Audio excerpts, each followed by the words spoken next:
अजान का मामला सुर्खियों में है और हमारे साथ सुब्रत पाठक जी सांसद मौजूद हैं। हम बात करेंगे।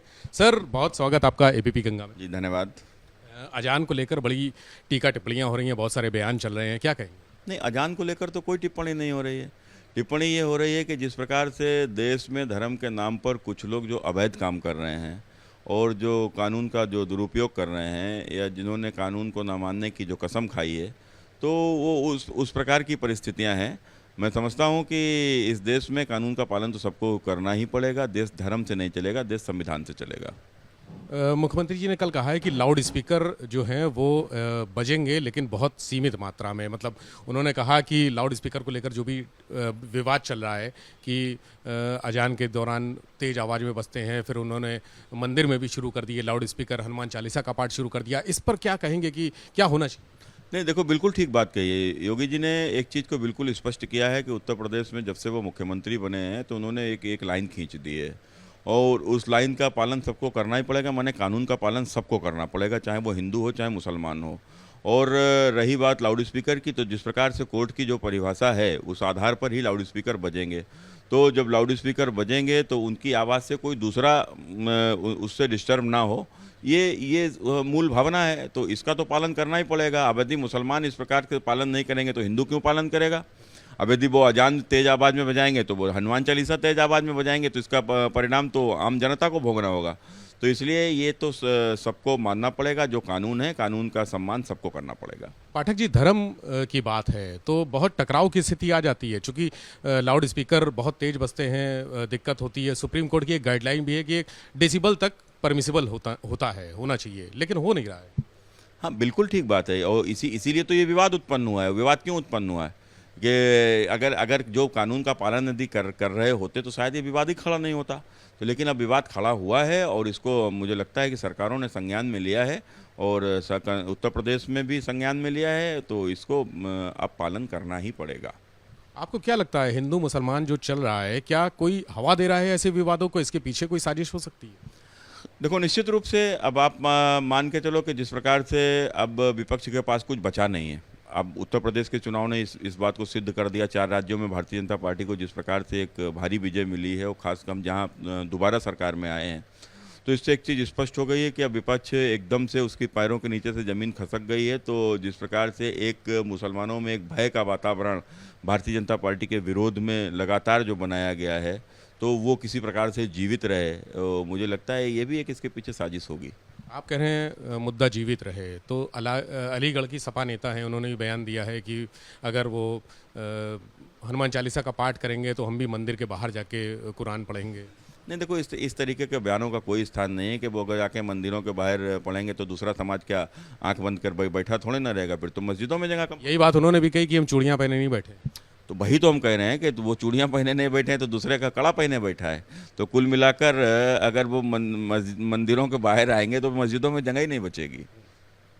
अच्छा, इस पूरे प्रकरण को देखें तो मुसलमानों को लेकर एक बड़ा ध्रुवीकरण टाइप का हो रहा है। समाजवादी पार्टी में अगर बात करें, हम समाजवादी पार्टी में कह रहे हैं कि मुसलमान जो है आजम खान के साथ चले गए हैं और अखिलेश यादव अकेले रह गए। आपको क्या लग रहा है समाजवादी पार्टी का भविष्य? क्या मुसलमान जो उनका वोट बैंक है, कोर वोट बैंक, क्या वो रहेगा?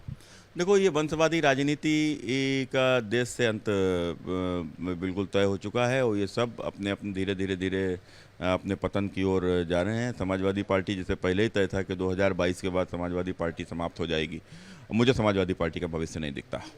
मतलब मुसलमान हट रहे हैं समाजवादी पार्टी? देखिए, मुसलमान कभी समाजवादी पार्टी का नहीं है। मुसलमान ने तो सदैव भारतीय जनता पार्टी कैसे हारे इसको लेकर वोट किया है। अगर भारतीय जनता पार्टी को हराने की स्थिति में अगर समाजवादी पार्टी की जगह कोई दूसरा दिखाई पड़ेगा तो मुसलमान उसके साथ खड़ा हो जाएगा।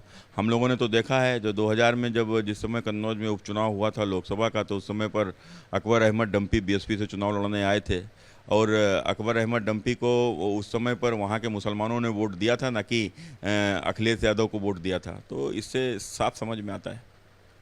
अच्छा, एक दारुल उलूम का भी बयान आया है वाइस चांसलर का, उस पर क्या कहेंगे? देखिए, अब जिस प्रकार से एक भड़काऊ उन्होंने बयान दिया है कि मुसलमान केवल नाराय तकबीर ना करे और पुरजोर विरोध करे, तो इस प्रकार का एक जो भड़काऊ भाषण इन्होंने जिस प्रकार का दिया है, मैं उसकी कड़ी निंदा करता हूँ।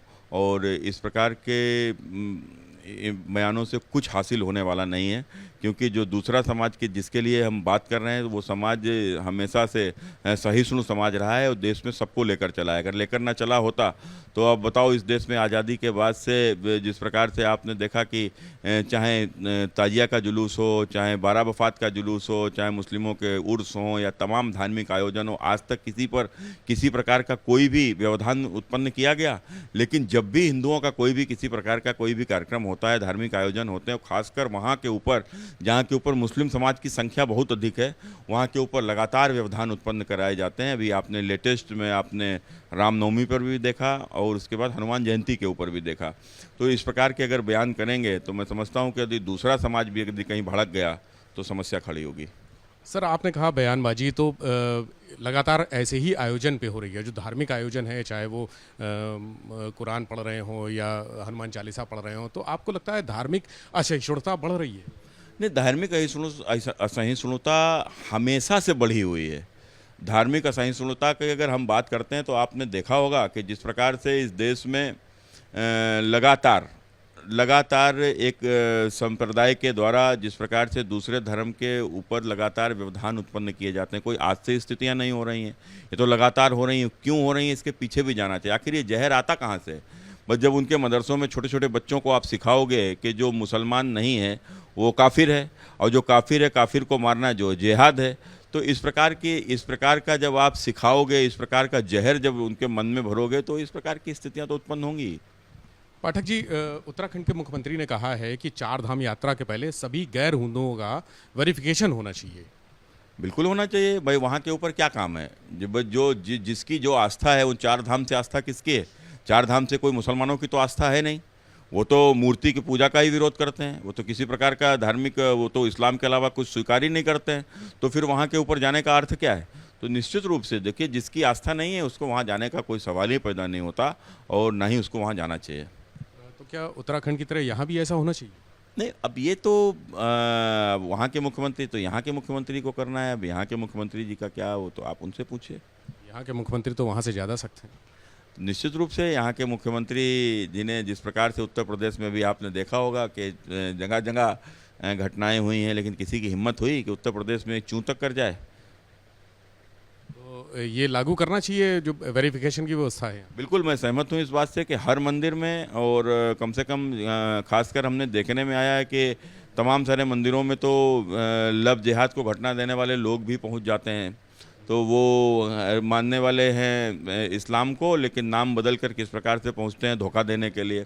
तो ये सारी चीज़ें मुझे लगता है कि अगर इस प्रकार का नियम कानून लागू हो जाएगा तो इन चीज़ों के ऊपर ब्रेक लगेगा। बहुत शुक्रिया। हमारे साथ थे सुब्रत पाठक जी, सांसद। उनका कहना है कि जो लाउड स्पीकर विवाद है वो एक जो परमिसिबल लिमिट है उस पर होना चाहिए, और अगर कोई विरोध करता है तो इन्होंने भी कड़े नहीं पहने हैं, ये कहा है। और दूसरी बात, जो चार धाम यात्रा के लिए कहा है कि चार धाम यात्रा में जिस तरह से मुख्यमंत्री पुष्कर सिंह धामी ने वेरिफिकेशन की बात कही है, वो इसको यूपी में भी ज़रूर लागू होना चाहिए और ये ज़रूरी भी है। कैमरा सहयोगी वीरेन के साथ विवेक त्रिपाठी, एबीपी गंगा, लखनऊ।